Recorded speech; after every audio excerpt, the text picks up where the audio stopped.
just clarifying to start what we spoke about yesterday, if a woman forgets to light the Shabbat candles, we've explained that there was an instituted kenas, that the Chachamim prescribed a sort of fine, a punishment for any woman who forgets to light Shabbat candles, that she would always, for the rest of her life, have to light an extra candle.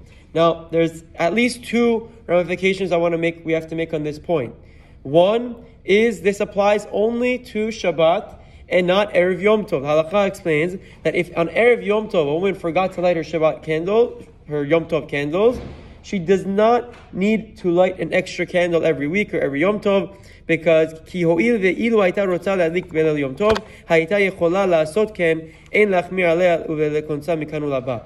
The reason for Yom Tov is because we know that if there's already a lit fire or ochel nefesh, because of you're allowed to cook foods that you want to eat on to eat on Yom Tov. So therefore, if she really wanted to light a candle for that day, she would be allowed to do so on Yom Tov. So there was no kenas, no fine, no punishment, quote unquote, instituted for a woman who misses and forgets to light for Yom Tov.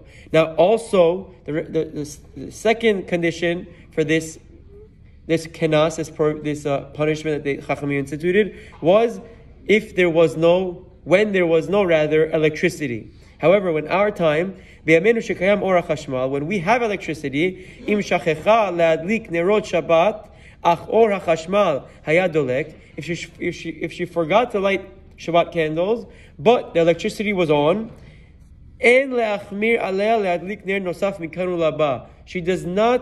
We do not need to be machmir on her. We don't have to punish her and force her to light an extra candle every week. Why? Because you fulfill your obligation of nerot Shabbat, of Shabbat candles, using electricity. So even though she didn't make a bracha, the bracha isn't ma'akevet. We know the rule that brachot inan ma'akevot. A bracha doesn't prevent you fulfilling the mitzvah. The light of electricity was on. How much more or for shalom, for oneg, do you need than that? So in our times, when we have electricity, this kanas, this punishment for a woman who didn't light, is very rare, according to Rav Ovadia and Rabbi Chaim, because they have the electricity that is usually always on.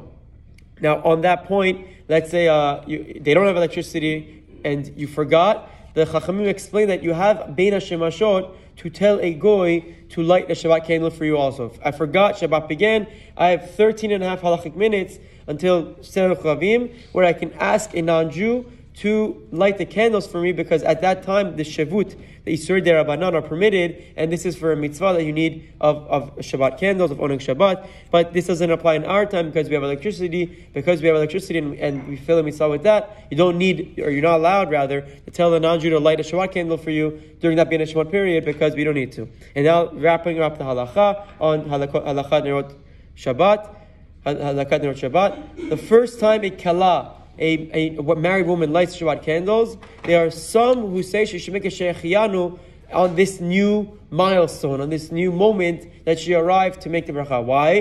Because we know for Sephardi women, they don't make a bracha until they're married and they have their own home that they light in. Meaning prior to that, everyone fulfills their mitzvah, the obligation, with the mother of the homes lighting, because she didn't light when she was single. Now that she's married, she finally lights. However, according to Rav Ovadia and even Rabbi Chaim, there is a bracha she'ena tzricha. You're making a bracha that is not needed when making Shehechiyanu for a kallah, and therefore even a kallah, a first-time bride on her first Shabbat, would not make Shehechiyanu when she lights the candles. If she wants to be strict, she can wear something new and make Shehechiyanu, have that in mind also. But from the letter of the law, she should not make Shehechiyanu as well. She'll have many, many Shabbatot to make a bracha of Nerot Shabbat, and she should in good health. Tizkilu mitzvot, we will begin with Hilchot Chanukah next time.